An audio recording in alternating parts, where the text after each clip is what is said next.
मेरा हाथ जोड़ के आप सभी की बैठी हुई आत्मा को कोटि कोटि नमन। आज मैं जो बात बताने जा रहा हूँ शायद आपने कभी सुनी हो, शायद ही आपने कभी सुनी ना हो। मैं ये बात बताने जा रहा हूँ कि मैं आज आपको चार बात बताऊंगा, चार बात। और मैं वो कौन सी बात चार बताऊंगा तो आपके जीवन के अंदर अपने जीवन में उतार रहोगे। आप अपने जीवन में कैसे उतारोगे उन बातों को, और वो रोज ही देखते हो तुम, मगर उसको कभी तुम समझ नहीं पाते। ऐसे क्यों तुम समझ नहीं पाते? जैसे कि तुमने कभी सपना देखा होगा, सपना आता है और ऐसा सपना आता है कहीं पे हम डोल रहे हैं, कहीं से गिर गए हैं और फिर से हम बच गए हैं। शायद वो एक ही सपना है या बार बार सपना आ रहा है, ऐसी कोई बात है। या ये भी हो सकता है कि आप जो कुछ भी देख रहे हैं वो तुम पहले कई बार कर चुके हो। या ये भी हो सकता है जो तुम देख रहे हो वो होने वाला है। अब मैं ये कहना चाहता हूँ कि ये होने वाला है तो वो तो हम इतने छोटे हैं तब ये हो रहा है।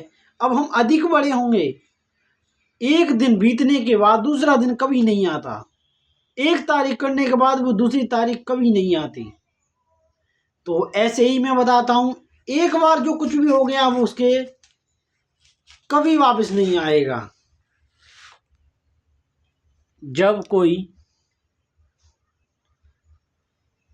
कोई हद से ज़्यादा सपने देखने लगे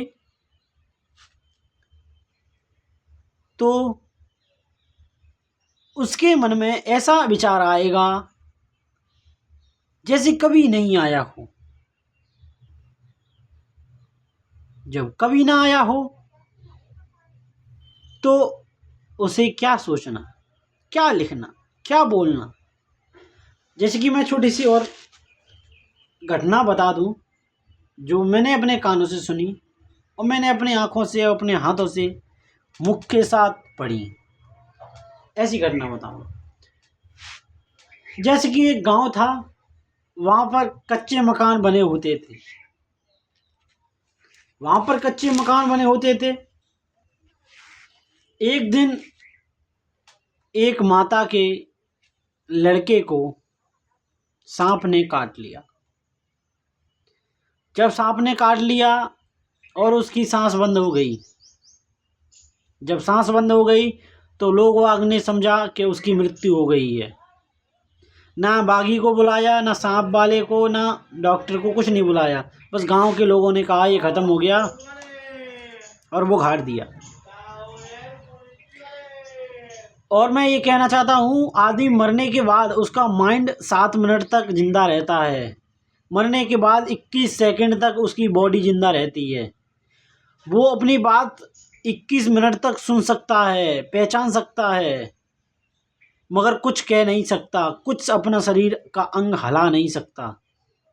याद रखना हमेशा, अगर आदमी जल्दी ही ख़त्म हो गया और आप बैठ के उसके बारे की बुराई करने लगे या फिर अच्छा ही करने लगे, उसे सब सुनाई देगा। उस आदमी को जो मर चुका है उसे सब सुनाई देगा। जब सब सुनाई देगा उसको, तो क्यों ना तुम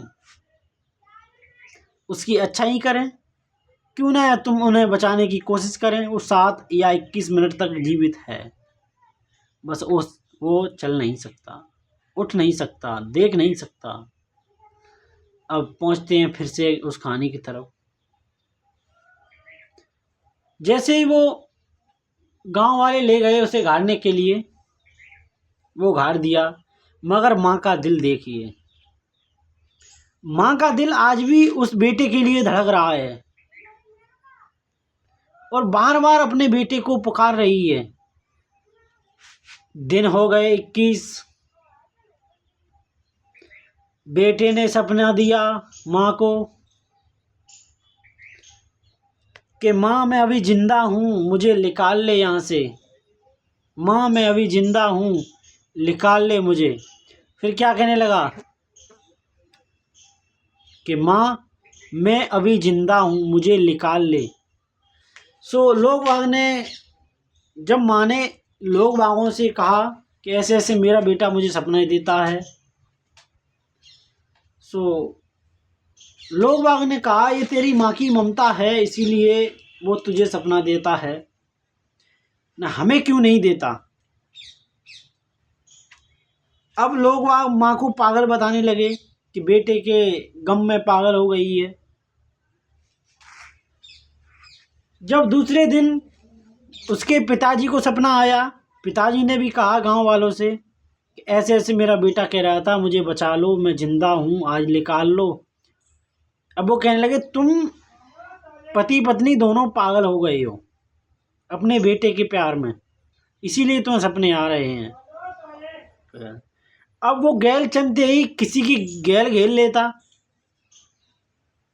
किसी की गैल घेर लेता, किसी के सपने में आ रहा है, किसी को रातों में जगा रहा है, किसी को डरा रहा है, किसी को धमका रहा है।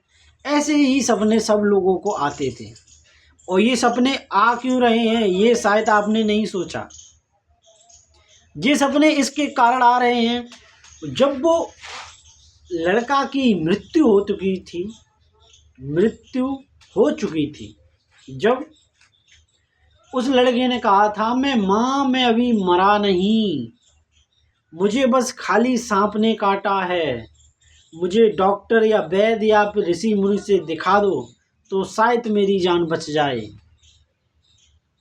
मगर गांव वालों ने कहा वो ये मर चुका है, किसी ने इलाज नहीं करवाया। उसका ये मन का भय सारे गांव पर छा गया।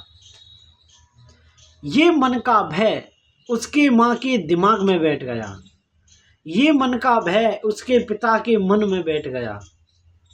ऐसे ही जब मन का भय बैठता गया सबके लोगों में, सब गांव ने मिलकर उसकी लाश को खोदा।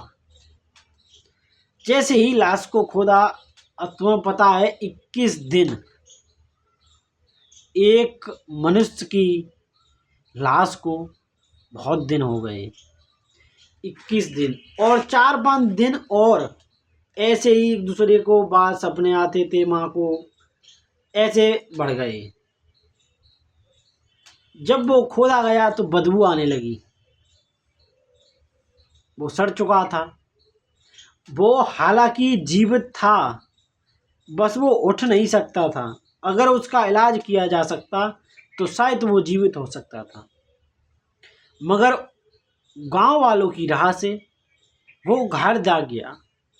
जब घर दिया गया तो उसको क्या, वो सड़ गया, कीड़े खाने लगे उसको, सुड़ी कीड़ा मकोड़ा सब पड़ गए, मृत्यु हो गई उसकी। मगर आत्मा आज भी उसकी उस गांव में भटकती है और कहती है कि काश तुमने मुझे आज बचा लिया होता तो मैं भी इस गलियों में झूम रहा होता, इन खेतों में लहरा रहा होता, मैं भी माँ की गोद में बैठा हुआ होता, मैं भी पिता के कंधों पे डोल रहा होता। तो उस बेटे ने कहा ये सपना ही है, ये मैंने आपको बताया था सपना बताऊंगा मैं तुम्हें, ये सपना ही बता रहा हूं।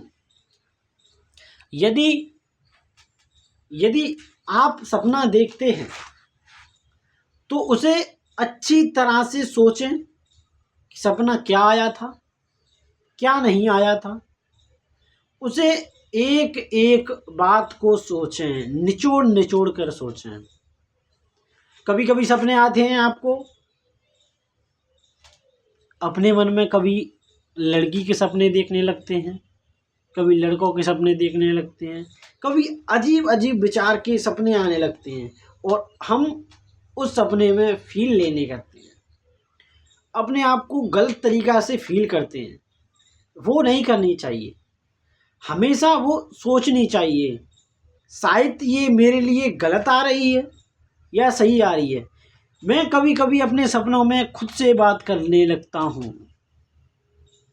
खुद से बात करता हूँ मैं, और पहचानता हूँ शायद ये कैसे सपना आया, या मेरी मूर्खता है ये सपना आया, या फिर मेरी जिज्ञासा ये मुझे जगा रही है, या प्रकृति है। या मैं कभी कभी सपने में ऐसी चीज़ देख लेता हूँ मैंने ये लाखों बार कर चुका हूँ, करोड़ों बार कर चुका हूँ, मैं आज भी फिर वही कर रहा हूँ। तो मुझे ये सोचकर खुद पे शर्म आती है कि मैं बार बार ही क्यों कर रहा हूँ, मैं बार बार क्यों कर रहा हूँ। मेरा दिमाग कुछ समय के बाद मैं ऐसा कुछ लिख दूंगा, शायद वो देखने लायक नज़ारा होगा। मैं सभी को तो नहीं बताता, ना मैं यार दोस्तों को, ना फैमिली वालों को, ना ही गांव वालों को। बस मुझे खुद पे भरोसा है, मैं कर सकता हूँ। मैं एक ऐसी किताब लिखूंगा, मैं एक ऐसी किताब लिखूंगा शायद ही किसी ने किताब नहीं लिखी हो, और ऐसी भी किताब जो शायद ही ना किसी ने लिखी हो, शायद ही किसी ने ना पढ़ी हो। उस एक किताब के अंदर 185 किताबों का ज्ञान होगा। एक किताब के अंदर 185 किताबों का ज्ञान होगा। अब आप सोच रहे होंगे एक किताब के अंदर कैसे आ जाएगा, तो वो काफ़ी मोटी हो जाएगी। मैं कहूँगा नहीं, क्यों नहीं, और मोटी होनी भी चाहिए, मगर मैं कहता हूँ नहीं। क्यों नहीं? जैसे कि लाखों कहानी सुनाई गई हैं एक किताबों में, मैं लाखों की कहानी एक बनाऊंगा। आप कहेंगे कि मैं तो समझ नहीं पाऊंगा, तो मैं ये बताना चाहता हूँ मेरी किताब पढ़ने से पहली बार में तुम कुछ नहीं सीख पाओगे, अन्यथा तुम दूसरी या तीसरी बार पढ़ते हो वो तुम्हारे पूरे शरीर पर ढंग से बैठ जाएगी। तुम किसी से भी तर्क कर सकते हो, किसी से भी सवाल पूछ सकते हो, किसी भी प्रकार की समस्या का हल ढूंढ सकते हो उस किताब से। अब मैंने अभी किताब का नामकरण नहीं किया, मैं कब से लिखना स्टार्ट करूँगा, कब से क्या करूँगा, मैं अभी इस वीडियो के अंदर कुछ नहीं बताऊँगा। बस मैं बता दिया है मैंने पहले से कि मैं किताब लिखूँगा, तो मैं 185, याद रखना इस बात को, 185 किताबों का एक किताब के अंदर ज्ञान रहेगा। पैसे से लेकर पूरी सृष्टि से लेकर अपने जीवन, धरती, आसमान, माँ, पिता, भाई, दुश्मन, पत्नी, सम्मुक्त समाधि की ओर, हर चीज़ की तुम्हें उस किताब के अंदर सब कुछ मिलेगा। मिलेगा सो भी थोड़ा थोड़ा सबका ज्ञान मिलेगा। मगर याद रखना, जो लोग मेरी किताब एक बार पढ़ लेगा, तो मैं हकीकत बता रहा हूँ, वो इस दुनिया से इतना अलग हो जाएगा, शायद वो किसी से ज़्यादा अपनापन ना रखे, ज़्यादा भय ना रखे, पत्नी से ज़्यादा प्यार ना रखे। ऐसा इंसान बना दूंगा मैं कि शायद आपने कभी ना इंसान देखा हो। मेरा बस चले तो एक एक बच्चे को मैं जिज्ञासा दूं, उसे सवाल दूं, पूछने की जिज्ञासा दूं, जुनून दूं कि सवाल पूछ। मैं कभी कभी अपने माँ बापू से भी सवाल पूछ लेता हूं कि ये कैसे हुआ तो भी कैसे हुआ। जब आप अपने घर वालों से सवाल पूछने लगोगे तो शायद तुमको वो पागल समझे, शायद ना समझे, मगर पूछना चाहिए। जैसे मैं दूसरी बात बताऊं, सपना एक ऐसी चीज़ है, वो हर कोई देखता है। कभी सांप के सपने आते हैं, सांप काट लेता है, और सांप काट लेता है तो आदमी मृत्यु हो जाती है। और मैं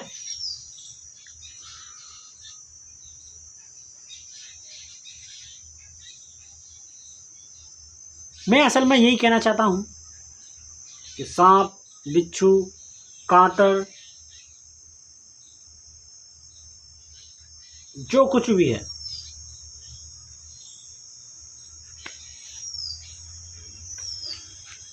जीवन सत्य है या बुद्ध सत्य है, या ओशो तर्क करते हैं, या मुखिया ओशो, जो मेरा नाम है मुखिया ओशो। अब आप सोचते होंगे मुखिया ओशो ही क्यों नाम रखा? रजनीश ओशो थे, उनने भी ये बात बताई। मैंने ओशो को क्यों नाम रखा, पीछे टाइटल ओशो क्यों रखा? क्योंकि मैंने ओशो ऐसे रखा, मैं ओशो की विचारधारा सबसे पहले पढ़ी, मेरे दिमाग का जाला खुला, जाला खुल के मुझे सवालों के जिज्ञासा पैदा हुई। मैं सवाल पूछने लगा तो फिर लोग बागों से बातचीत होने लगी हर चीज़ के बारे में। मगर मैंने ओशो इसीलिए नाम रखा क्योंकि मैं ओशो की जितनी भी किताब हैं, जितनी भी उनके बारे में लिखी हैं, बुद्ध के बारे में, सम्मोग समाधि के बारे में, मृत्यु क्या है, जिंदगी क्या है, शांति क्या है, सत्य क्या है, भूत क्या है, प्रेत क्या है, ये जितनी भी किताब हैं उनकी सारी किताब, बुद्ध की जितनी किताब हैं सारी किताब,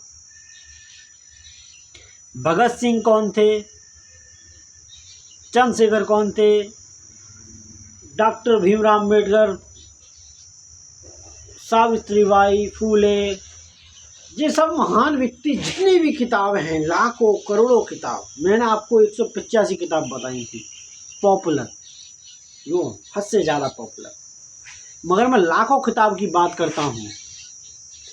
अगर मेरा बस चले तो मैं लाखों किताबों का एक ही ग्रंथ बना दूँ, एक ही बुक बना दूँ, एक ही किताब बना दूँ, जिससे आदमियों को लाखों किताब पढ़ने की ज़रूरत ना पड़े, लाखों किताब पढ़ने की ज़रूरत ना पड़े और लाखों बार ना पढ़ सके। जब उसे, जैसे कि मैं बताऊं,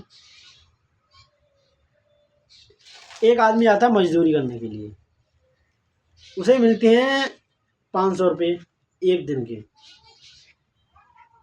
जब वही मजदूरी करने से 500 रुपये आ रहे हैं, तो वही मजदूरी तू अपनी खुद की कुछ खरीद के ले आ, उसे गांव में बेच दे, तो तेरी 1000 से 1200 रुपये पैदा हो जाएंगे नहीं? तो मैं यही समझाना चाहता हूँ, जो तुम रोज कर रहे हो वही चीज़ पढ़ पढ़ के रोज पढ़ रहे हो, मगर अलग अलग ज्ञान मिल रहा है आपको। वही अगर एक किताब के अंदर सारा ज्ञान मिले, पूरी दुनिया का ज्ञान मिले, कैसा रहेगा? या किताब मुझे लिखनी चाहिए या नहीं लिखनी चाहिए, आप बता सकते हैं। और मैं लिखूंगा, बस जो समय जा रहा है सो जा रहा है, मैं जल्द ही किताब लिखने के लिए बैठूंगा, और मैं जब किताब लिखूंगा तो आपको ज़रूर सूचित करूंगा मैं किताब कैसे लिखता हूँ। तब तक के लिए जय हिंद।